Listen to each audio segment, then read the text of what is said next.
Bye-bye. Bye-bye. Si Pearl de la Vida yun ah. Anong ginagawa niya dito kina Gina?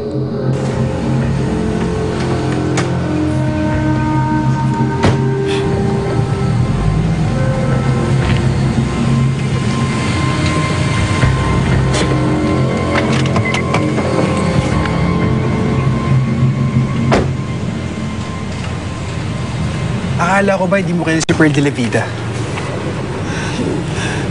Sam, ano kasi... Gina, tapatin mo nga ako. Siya ba si Eden?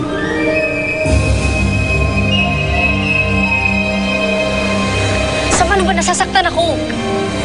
Sorry, Gina. Pero kailangan ko malaman ng totoo. Magsabi ka sa akin ng totoo. Kahit naman sabihin sa'yo, wala namang babago eh. Kung ganun, si Eden at si Pearl, isa lang. Bumalik siya para pahirapan ng pamilya ko. Alam mo, hindi ka mas masisisi eh. Anong hindi? Kaya nga, di ba? Sam, alam mo, ayoko na lang magsabi ng kahit ano kasi hindi tayo magkakaintindihan eh. Talagang hindi, Gina. Dahil masakit sa akin ang nangyari. Pinahirapan niya ang pamilya ko. At si Kuya, na walang ibang ginawa, hindi mahalin siya.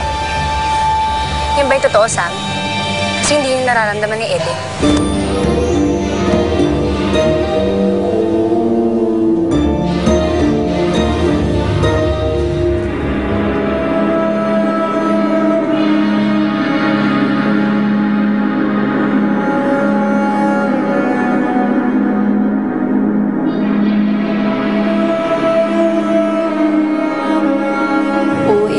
Nagulat nga ako nung sinabi sa akin ni Sam eh. Tsaka alam mo, sa dami ng problema nila eh, tutuloy pa rin nila yung kasal nila. Tsaka minamadali pa nila yun ha.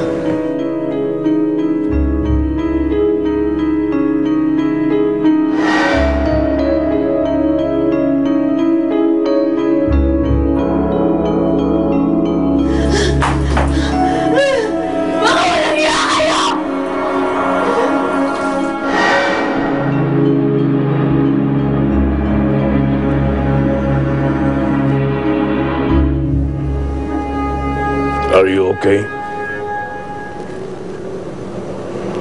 Bukas na ang kasal ng dati mong asawa. May binabala ka ba? Sayang naman yung dress na pinagawa ko kung hindi ko magagamit, di ba? I'm going in. You better get some sleep too. I want you to be beautiful tomorrow. Always, Ramon. Always.